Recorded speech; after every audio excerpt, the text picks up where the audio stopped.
শুক্রবারের দিনটা শুরুই হয় যুদ্ধ দিয়ে। আমার শখের বেড়াকে ঘুম থেকে তোলার যুদ্ধ। আধা বেলা শেষে ঘুম থেকে উঠে বলবে, নাস্তা কি খাবো না?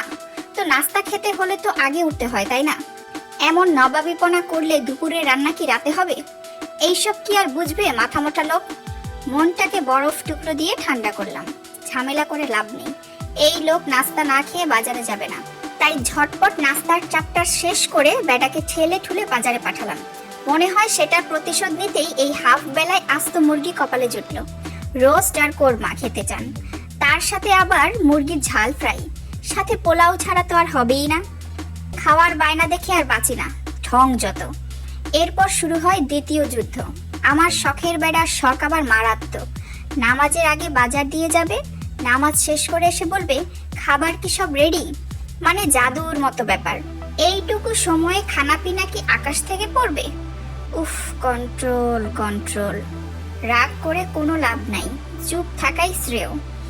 মাঝে মধ্যে আমি বলি, হ্যাঁ হ্যাঁ সব রেডি, খেতে বসো। তুমি কাঁচাই খেতে পারবা জানলে এত কষ্ট করতাম নাকি? ধুর, এই বেড়ার ফাও কথা শুনে মাথা গরম করে কোনো লাভ নেই।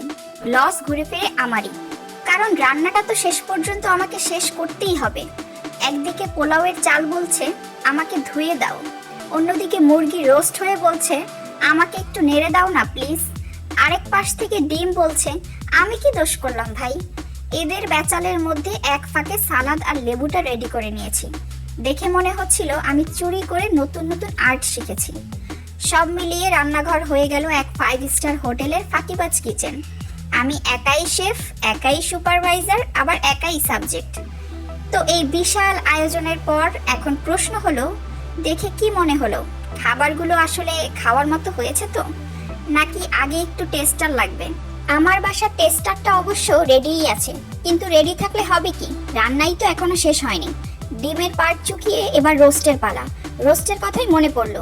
একবার এক মুরগি ভাবলো আজকে রান্নাঘরে গিয়ে দেখবো কিভাবে মানুষরা আমাদেরকে রোস্ট করে খায়।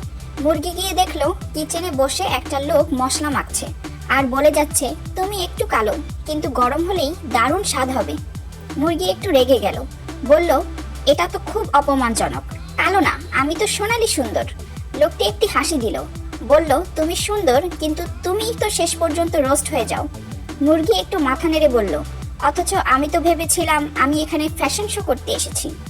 যাই হোক, সোনালি সুন্দরী মুরগির মতো আমার বাসার মুরগিটাও রোস্ট হয়ে গেল।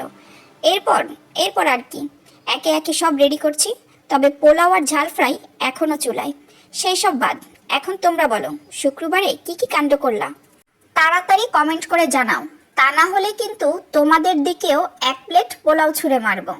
আজকে এই পর্যন্তই। সবাই ভালো থাকবে, সুস্থ থাকবে। আল্লাহ হাফেজ।